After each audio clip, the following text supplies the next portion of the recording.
What does it mean to be an American? What does it mean to be you? What does it mean to be an individual rather than riding a tectonic plate of group identity? What does it mean to be a member of a family, a nuclear family with a mother and a father that by definition brought you into this world? What does that mean? What does it mean to be a citizen of this nation? Not some nebulous, vague global citizen fighting climate change. No, but a citizen of this nation on this land with these ideals. What does it mean to believe in God, to be a nation under God? I think that's our moment. And I believe that if we fill that void with an actual affirmative vision, we will dilute these other poisons to irrelevance. They are symptoms. So, folks, on last night's stream, we reacted to the full Tucker Carlson, Vivek Ramaswamy interview. And so if you want to watch the entire thing in length, be sure to go check out last night's stream. But in this video, I want to highlight what I thought was the most interesting part of the interview, which comes at the very end. After they've talked about different issues about economics and foreign policy, all of that, Vivek kind of goes off script here and diagnoses what I would refer to as the spiritual emptiness or sickness that is wrong with this country. And I think that's something a lot of conservatives, especially Republican politicians, but people in the media too, right, don't really talk about. Because don't get me wrong, we have all these debates over policies, and policies are important. Yes, a big reason why the American dream is dying and it's impossible to afford a home is because of Joe Biden's policies. Yes, you know, the reason why our streets are so dangerous are because of a lot of the policies against crime.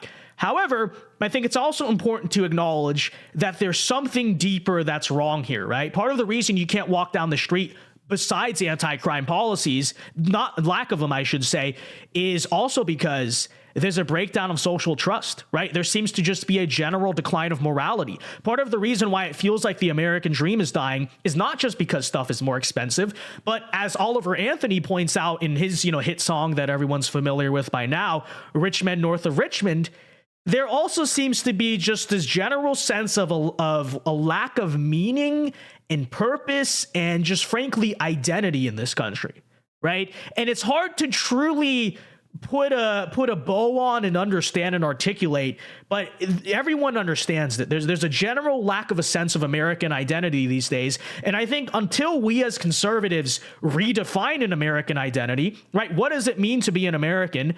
Then none of this really matters. What difference are some of these policies going to make? And that's why I think what Vivek says in this last portion of the interview is so important, and we will react to that here today. However, really quickly, before we do react to it, I do want to give the announcement to everyone who's not heard it yet, which is that we will be at the GOP debate next week, okay? So I have graciously been invited by the RNC, which is kind of surprising because I didn't know they cared so much about us young people, but I guess things are changing these days, right? I've been invited to the GOP debate next week to do press and do influencer stuff and make content and all of that. So we will be there. That'll be very exciting. However, unfortunately, they are not covering the travel. So if you would like to sponsor and fund and help support our trip to Milwaukee, Wisconsin next week for the GOP debate, any donations, grassroots, are greatly appreciated. $5, $10, however much you want to send in. Like I said, it's greatly appreciated. It's a grassroots trip. We will be getting content and going to the GOP for you guys. So all my donation links, if you do want to help sponsor our trip,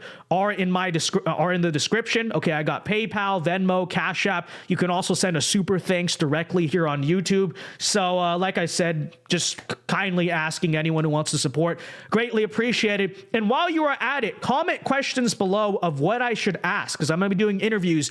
What questions should I ask the attendees of the GOP, residents of Milwaukee, etc.? Let me know, give me suggestions for questions to ask down in the comment section below. Anyways, with that said, ladies and gentlemen, let's get into today's reaction. Here is Vivek Ramaswamy identifying and articulating the American identity crisis. Okay, check it out. It's a broader vision that defines itself in opposition to the American vision, to the American way of life that says we are individuals who are members of these units we call families which are embedded in the substructure of this thing we call a nation, and a nation which exists under the broader blessing of God. Individual, family, nation, God. That is one worldview.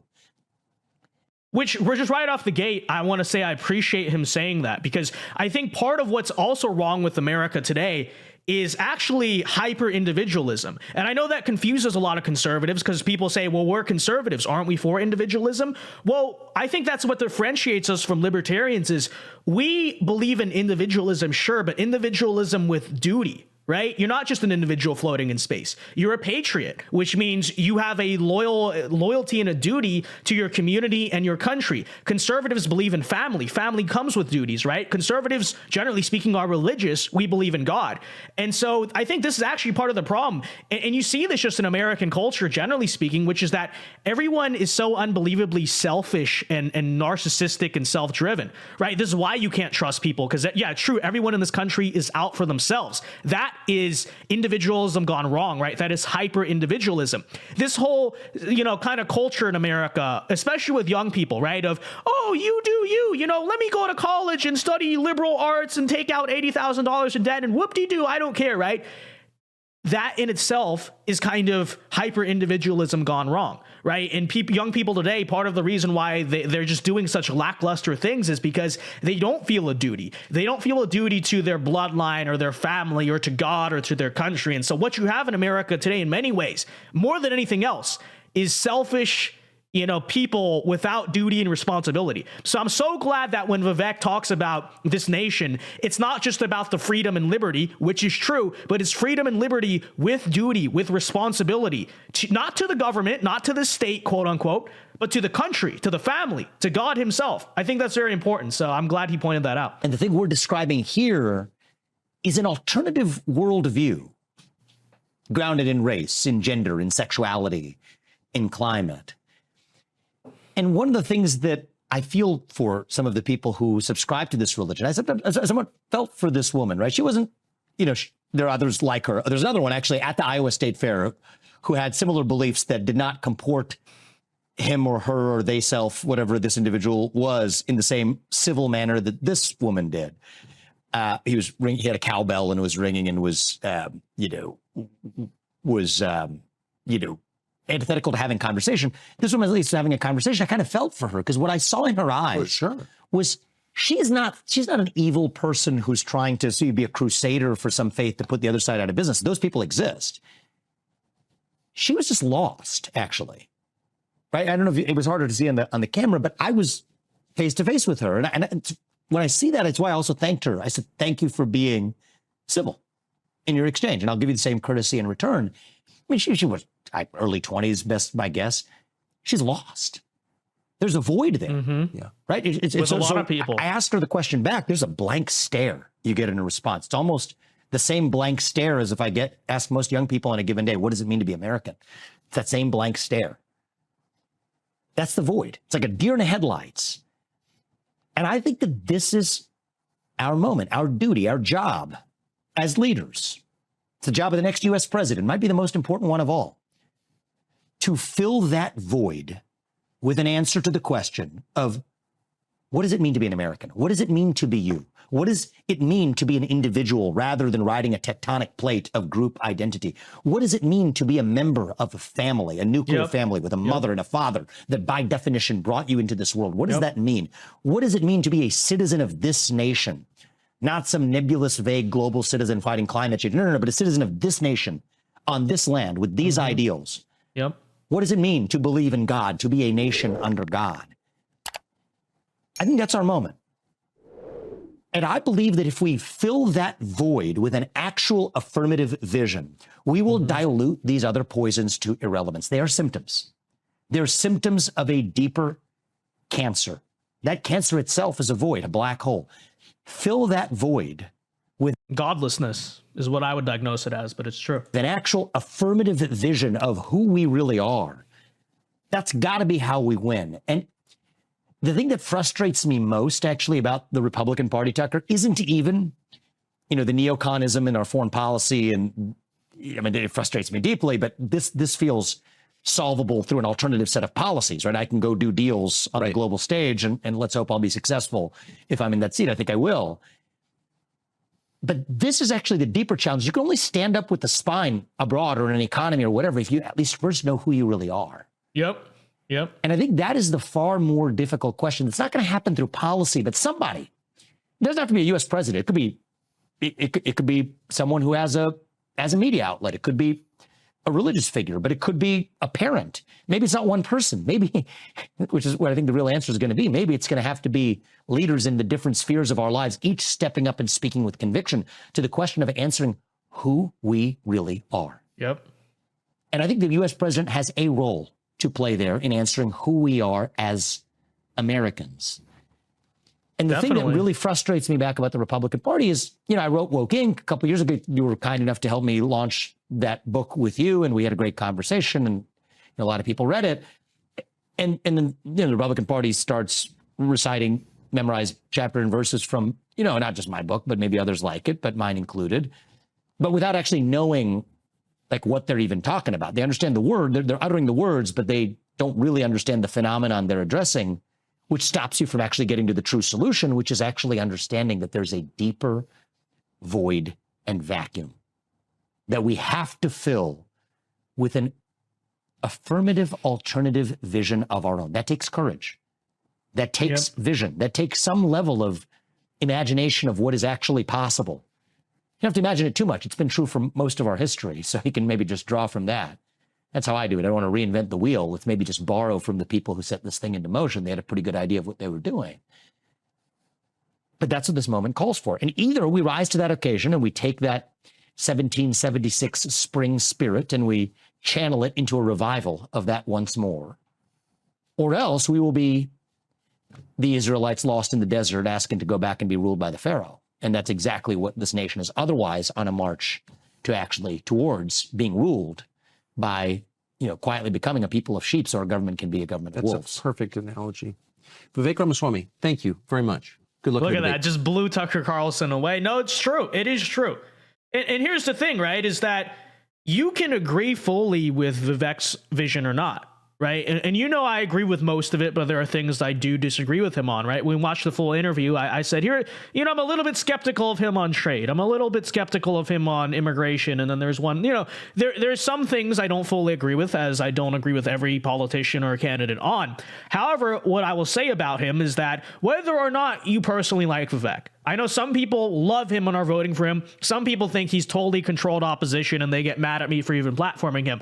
What I will overall say is that I think, again, regardless of how you feel about Vivek's vision personally, it is very good that Vivek at least has a vision, because I think that's what the GOP has been lacking for the past few decades, is a number of candidates and leaders, and forget the GOP, just the conservative movement in general, right, who really come to table with the vision forward. Conservatives are very good about talking about, policies, because we're good about facts and logic. Ron DeSantis is running for president. He has a long list of policies, but you want to know why? Part of the reason, let's be honest, he's struggling so much in the polls.